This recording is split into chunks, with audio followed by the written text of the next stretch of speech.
She said to him, "Lord, if you'd been here, my brother would not have died." A crisis divides the world into before and after.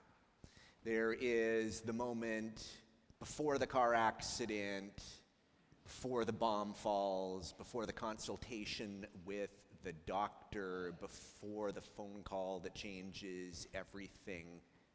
Then there's after. Things are fractured, they are changed irreparably. Before is characterized often by its normalcy, by its everydayness. The report of the September 11 Commission begins this way. Tuesday, September 11, 2001, dawned temperate and nearly cloudless in the eastern United States.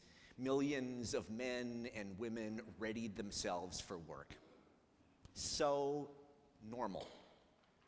And if you read fiction or mythology, often the story starts by establishing normalcy. Harry Potter grows up in a normal house. Well, it's a bit of a mean house, isn't it? But it's a very dull one and everyday one. Stephen King establishes the normalcy of the city in which chaos is about to be unleashed. Luke Skywalker lives on an almost absurdly dull farm. There is this exaggerated, deep everydayness that begins these stories. And my cousin Eric, who's been an emergency room physician for more than 10 years now, has noticed across the decade plus that he's been doing this work how often when someone comes in and describes how they fractured their arm or got a concussion or burned themselves or whatever, they begin by emphasizing the normalness of what was happening prior to the accident. Eric has concluded after a decade in the ED that the most dangerous thing a human being can do is to mind your own business. Because he has heard so many stories that the preamble to the disaster that begins, "I was just minding my own business," when. So there's this normalness, this everydayness, and then fracture, and then break, and then after.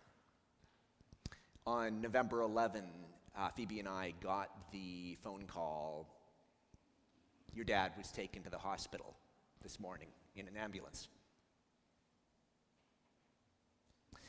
When after comes, it changes before. We start examining before, looking for signs that after was going to come, and sometimes we find them. Sometimes they're huge. Sometimes before wasn't so normal, and there was lightning and thunder, and we knew the villain was coming because of that. Sometimes there's subtler signs than that. Gosh, in retrospect, there were some problems with my loved one's memory, and I start to see that looking back, or he had been complaining of pain, or the tires were looking sort of bald on the car. And maybe depending on what we see, we feel guilt or shame that we didn't act in before and we didn't prevent after from happening. Sometimes there really aren't any signs at all when we look back, but before is changed anyway. Everything is seen through the lens of after. We understand it differently. I remember a friend after her husband died abruptly. He died in his sleep. And she told us when he went to bed that night, he sighed. Now, how many times had he sighed over the course of his life? How many times had he sighed that day? Probably more than we can count, but I get it. I get it. The final sigh in before is different because of after. It is changed. It's shaped by our experience. I've been thinking quite a bit lately about Lazarus. Not the Lazarus we heard about today, but the Lazarus from Luke 16 in Jesus' parable. So Lazarus is this poor man, this destitute man even, and he dies. The angels come and get him, and he goes to be with Abraham. And this rich person who has ignored Lazarus all of his life also dies, and he, to his surprise, goes to Hades, where he is tormented. And one of the features of Hades, it turns out, is you can see heaven from there. And the rich man sees Abraham and he sees Lazarus and he calls out for help. And from the eternal reward, Abraham says, "Oh, between you and us, there is a chasm. There is this break between before and after." My mom tells this joke that is phrased in the form of a workplace policy. So the sort of thing that might be posted on the wall of a warehouse or a office building, or put in a binder in the manager's office. Do they still have binders in manager's office, or are they on computer now? I don't know the answer to that question. Anyway, it's the form of a rule about how the workplace is going to function, and the rule is this: there shall be a fire drill scheduled the day before all major fires. And on its face, that is a joke about the absurdity of bureaucracies, right? But it's also a joke about the sense that before should have given us clues that after was coming. We should have known. It's a joke about, and Kevin Walsh pointed this out to me when we were chatting earlier this week, our senior warden. It's a joke about the sense that we should have been ready. We should have known what to do, and often we're not ready. We don't know what to do. I don't know how to be in the world with a dead dad.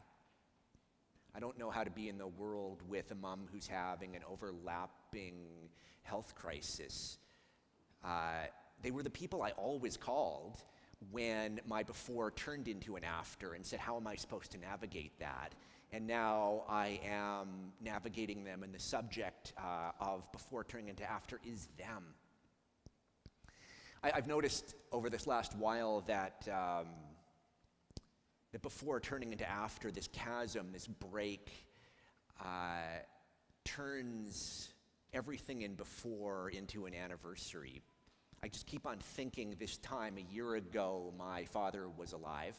And when the summer comes, I will think, this time a year ago, I visited my father in his home for the final time. And when the fall and winter comes, I will say, this time a year ago, I spoke to my father for the final time, and I hugged my father for the final time. And I've been thinking about that here at Grace with Matt. Many of you will know that Chris Doty, our parish manager, her partner Matt, had a huge crisis 9 days ago. On Friday, Chris came home and found him unresponsive, and it turned out he had a brain tumor. He had surgery on Tuesday. And I keep on thinking, 10 days ago, Matt was going to work. And 10 days ago, Matt was getting ready for band practice. And of course he was. I mean, what else should he have been doing other than going to work and getting ready for band practice? And it still feels startling. Before should have held these clues, before should have gotten us ready for the fracture of after.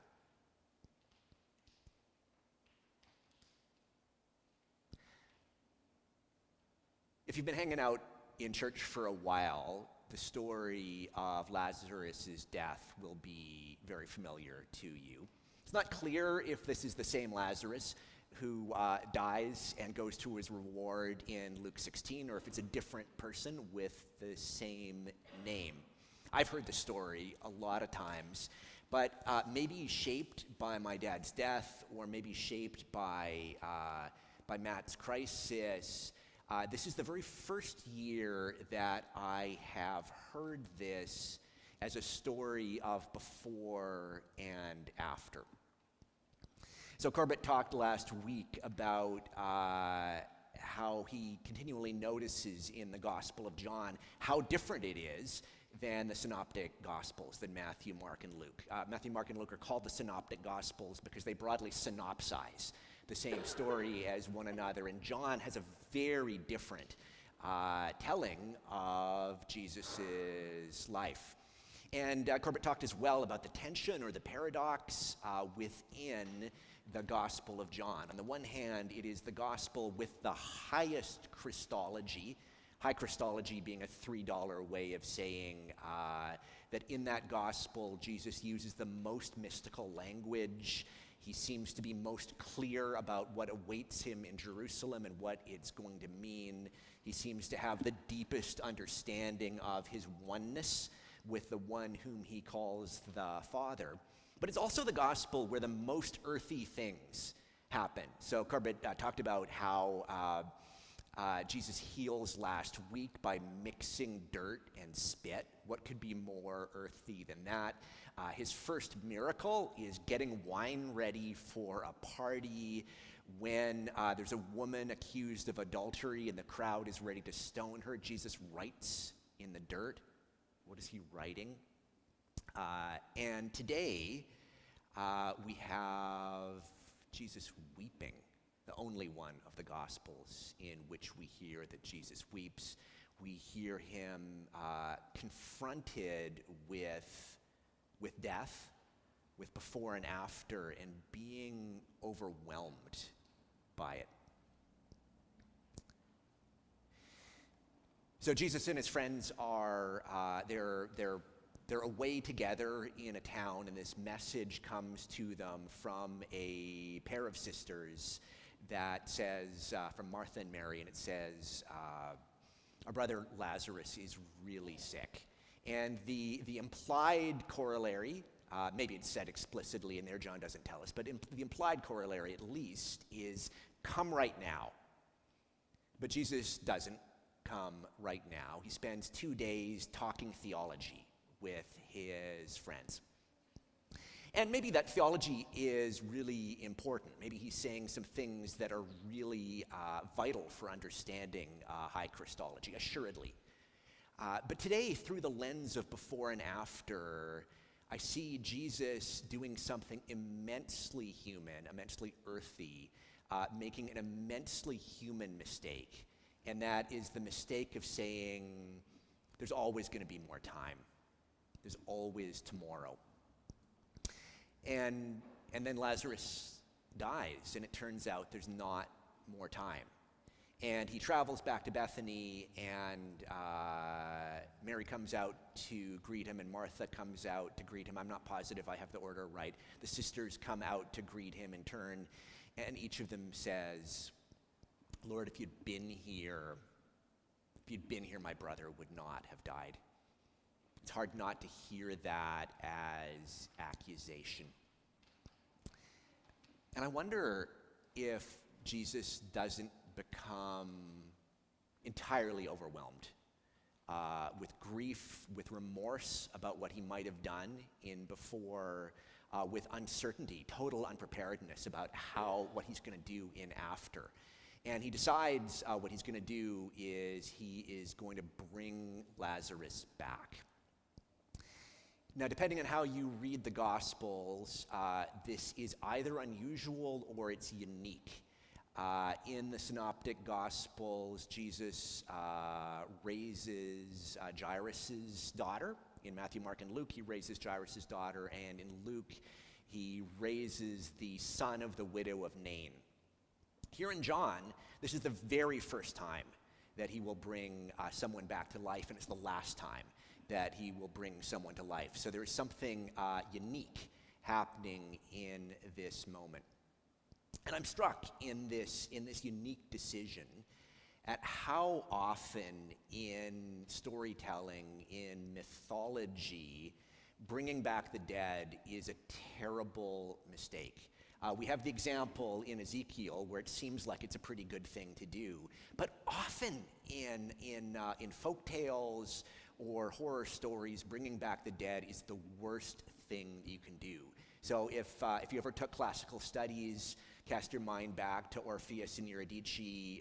Orpheus cuts this deal where he can go to the underworld and get his love, get Eurydice, and bring her back with the condition that he, like Lot and his family exiting Sodom, can't turn around and look at her. If I remember right, actually can't tell her why he can't turn around and look at her until they've made it back to the land of the living, and tragedy ensues. If you've read any of the aforementioned Stephen King's books, trying to get your pet dog back is inevitably a mistake. It unleashes the demonic into the world. And if you read fantasy and horror or watch those kind of films, you can cut a deal to become a vampire, or if you're into Dungeons and Dragons, to become a lich and last forever, but you will be cursed if you do so. There's always this heavy price to pay. Well, actually, speaking of Harry Potter, what does Dumbledore say? There are worse things than death. This is a theme throughout literature. And I wonder if the people gathered around the tomb know this. I wonder if the people listening to this story in the Gospel of John know this, and if there's some trepidation in this moment. There's a kind of warning from Martha, isn't there? She says, Lazarus has been in there 4 days and he's stinking. But Jesus does call Lazarus forth, and he comes stumbling out, wrapped up. And the text doesn't tell us if things work out okay. The text doesn't tell us if things work out okay for Martha and Mary and Lazarus. Who knows? I wonder. But all those stories, well, this may be the reason that Jose Saramago, in his book, The Gospel According to Jesus Christ, when this moment comes and when Jesus has the opportunity to raise Lazarus, he refuses. And he says, no one is so wicked that they deserve to die twice. My God. So here we are, before and after, a fracture between them, lightning bolt between them. We want to get to before from after, and unless we can call people out of tombs, we can't. Is there good news in this? Well, I want to suggest there is. The first piece of good news is that after is what makes further befores possible. Every beginning comes out of an ending. Your birth was an ending for your parents. If you were the first child born, it was the end of their time without kids.